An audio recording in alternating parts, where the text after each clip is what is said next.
Well, at that time, it was all a creation of Jeff Zucker. He is still today, but then in particular, I think he was at his glory in terms of his creativity and the ideas that he would come up with to make the broadcast connect with people. And when we were called America's First Family, I remember thinking, seriously? I mean, isn't that really somebody who lives in the White House? I mean, what are we doing? But then there came a ditty, a song related to it. People sort of liked it, and oh well, okay, fine. And then we were sort of sent off to do projects. We would do series together about our roots, traveling the world, talking about where in the world, climate change. I would always turn that story into climate change. You know, being sent to do a series, I would always try to find a way for my part in the series to have some consequential news story connected to it. That was my little effort.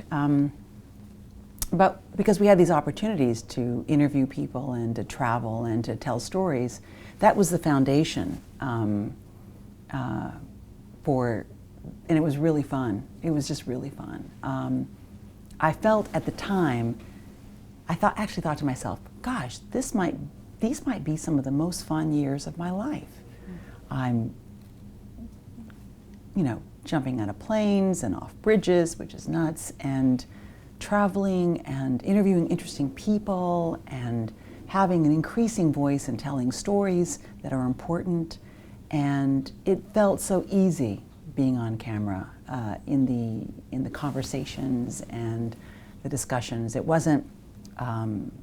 It was just so easy and comfortable.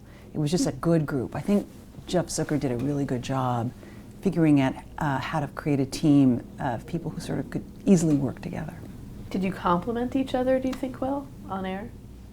You know, I don't know that I ever assessed it from that angle. I can just only speak about it from the inside. And I would say that we were all very different. I would say that I was probably the least, I was, you know, I think with all due respect to everybody else, I think, and maybe not everybody will agree with this, but I was very focused on being a journalist who does television. And I think some of the people on the team were more television people who had a toe in journalism. And so there was a way of filling the blanks, and also on top of that, the personalities were very different, you know. And then we also represented different walks of life and races and genders. And then on top of that, we sort of just got along.